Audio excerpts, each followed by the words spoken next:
Howdy folks, Matt here with Gulf Coast Fit, here with my friend Noel, and we're about to bust out a shoulder complex circuit. This circuit is designed, you could call it a prehab circuit, meaning it's pretty much designed for injury prevention. So it's not, it doesn't entail lifts where you're going super heavy. We're not pushing or pulling a lot of weight, but we are picking apart different components of your shoulder complex. Your deltoids, your traps, your rhomboids, your rotator cuff muscles. And since you're kind of picking on small muscle groups, you don't have to go very heavy for it to be very hard. So it's all about articulating the movement, controlling the movement, and milking every exercise for everything you can. So you see the board right behind us. We've got shoulder complex circuit for prehab purposes. And I'll use Noel as a model here, so spin around for me. And here's the areas we're focusing on. The shoulders, the deltoids, the anterior front of the shoulders, the medial delts, the posterior delts. So we got three heads of your shoulders, and we want to be aware of that in everything we do today. Anterior, medial, posterior delts. And then we've also got I'm going to skip a beat here. We've got the traps, since we're on the back side here. The trapezius is a really big muscle groups, and technically there's 4 components to the traps. You've got your upper traps, then your mid traps, and your lower traps, and they kind of form a diamond shape, and they're responsible for a multitude of movements like shrugging up, shrugging down, pulling your shoulders back, protracting forward, and everything in between, pushing and pulling. Your rhomboids, which are also very important, not as big, but they're right here in between your scapulas. They're made for retracting and protracting your shoulder blades. And then we're working the rotator cuff muscles, which are involved for stabilizing any pushing or pulling exercise. They're really tertiary muscle groups that assist, but they don't usually incur the brunt of the exercise, or blunt. They don't do the blunt of the work. And the rotator cuff muscles do just that. They rotate in or out and in. So you can rotate in and out like this, or even over your head. Any way that you can rotate your shoulders, in front of you, behind you, your rotator cuff muscles are responsible for that. And you've got 4 rotator cuff muscles. Spell check, don't judge me on this. I'm pulling out textbook words from college. Infraspinatus, supraspinatus, the teres minor, and the subscapularis. Hopefully nothing's changed in 10 years, because that's just what I know from memory. But I think we have not evolved enough in 10 years for anything to be different there. So we're going to run through 1, 2, 3, 4, 5, 6 shoulder complex exercises, each with different movement patterns. They are going to be cable X pulls, ring scap rows, depression dips on the bench we're sitting on, slosh tube overhead shrugs, those are also called scap raises, halos, and steering wheels. So we're going to run you through those, and Noel's going to demo while I give a brief explanation of each. And so let's get right into it. So you do have to have some equipment to run through this, but as always, you can get creative, and weight's weight. You can use different types of tools. Maybe you use bands or something else if you don't have a cable system.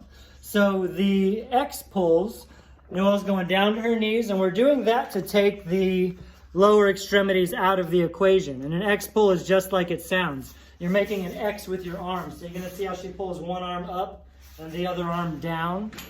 One arm goes up, the other goes down.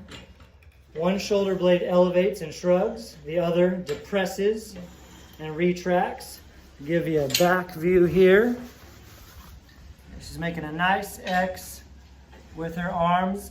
One scapula elevates, let's get 2 more. The other depresses, they protract and retract, and good. On all of these exercises, it's not necessarily about maxing out and going to failure, although you might notice that you might accidentally hit failure because we are addressing small, weak components and they don't have a large work capacity. Moving right along, we're going to the scap rows on the rings. The key here is to keep your arms straight, and we're moving only, operating solely from the scapulas. So you see how Noel is retracting and pinching her shoulder blades. Then she's protracting and rounding her scapulas. So the elbows, try to keep them a little straighter.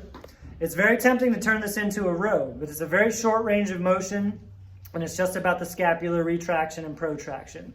All right, awesome.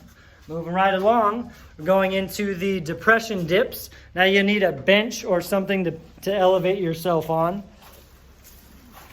And now we're switching from retraction and protraction to elevation and depression, especially depression, hence the name depression dips. Why is this getting all washed out? It's weird. Oh, there we go. All right, so you see how her elbows are locked out. She's staying straight. Her butt is very close to the bench, so she's nice and vertical. Her feet are actually elevated to make these harder because she's strong. And she shrugs up and dips down. Shrugs up and dips down. So from the back here, you see the scaps are moving up and down as opposed to forward and backwards like on the ring rows. All right, awesome. Next up, we're moving on to the, what was next? Slosh tube overhead shrugs. Now we're gonna do these seated on the end of the bench. You don't have to have a slosh tube. That's a proprietary instrument that I fashioned myself, full of water. Just hold any weight over your head, a bar, a plate, a ball, anything, as long as you can shrug up and depress down. So you see the scapulas are elevating and depressing like they were on the depression dips, but the roll, the movement is actually the opposite. She's pushing up now instead of pushing down. So although the scapulas are still elevating and depressing, the muscles are being asked to essentially do the opposite of what we were doing with the depression dips, pushing down. Here we're shrugging and elevating up, overhead shrugs. Awesome. Moving right along, going into the halos, and you'll notice a theme here. We've got Noelle down, for the X rows or X pulls on her knees, on the bench, seated for those shrugs. She's going to be seated for these halos. That's to take the lower extremities out of the equation. When you shorten the kinetic chain and you're not using your legs to stand and balance, then we're more direct and to the point. Playing weatherman here. You see now, this helps isolate the shoulder complex. And this, thus far, is the most complex movement we've done so far. These halos require a lot of mobilization of the scaps and the ball and socket joint that is our shoulder. So there's a lot of internal and external rotation here of the shoulders. One scapula elevates while the other depresses. There's retraction and protraction going on. Give you a back shot here. And you see how she's making smooth, clean, level orbits or halos with that ball, keeping it tucked in tight, really close to her head. She's moving very slowly and articulating every part of this. And we've got a lot of movement here from the upper back. And that's the key on a lot of these, is to make sure our extremities, our hands and arms aren't doing all the work. It's really all about the scapulas. All right, and last up, we've got steering wheels, where we're taking it all the way to the ground, straight leg seated position. And I'm doing this because it gives your core a different effect. If you're sitting on a bench or down on the ground with your legs straight or on your knees, you do have to brace your core, but in a different manner on each variation. So sitting nice and tall with the legs straight, you see, just like the namesake, these steering wheels, looks like we're driving a bus. She's looking straight through the hole in the plate. She's doing a full 180, and she's pausing after each 180 to make sure she's got full control. These are much harder than they look. And it's really full body, even though the shoulders are the only thing moving. Let me give you a back shot real quick. We've got upward and downward rotation of the scapulas. We're working the anterior, medial, and posterior delts as she turns that wheel. Let's get 4 more. And remember, over and back is 1 rep. So now you got 3 more. Rotate the scaps up and down. So the scapulas are floating joints. They're tilting and rotating up and down. And good. Awesome.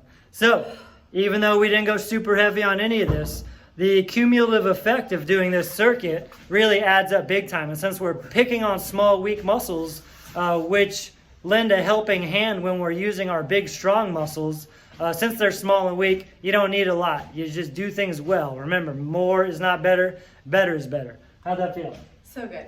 So a little hard. Which exercise do you feel was the hardest to execute? After all of them, the steering wheels. As easy as they look, that weight and that pressure is definitely a lot harder to hold up.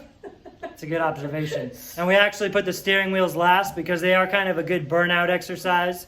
They hit all 3 heads of the delts, your scaps, your traps, and they're pretty simple, but they're really effective. And a lot of these other exercises, in my opinion, would not be appropriate to kind of burn out at the end, but that's a good burnout exercise. So nice work. And now I'm gonna run through it.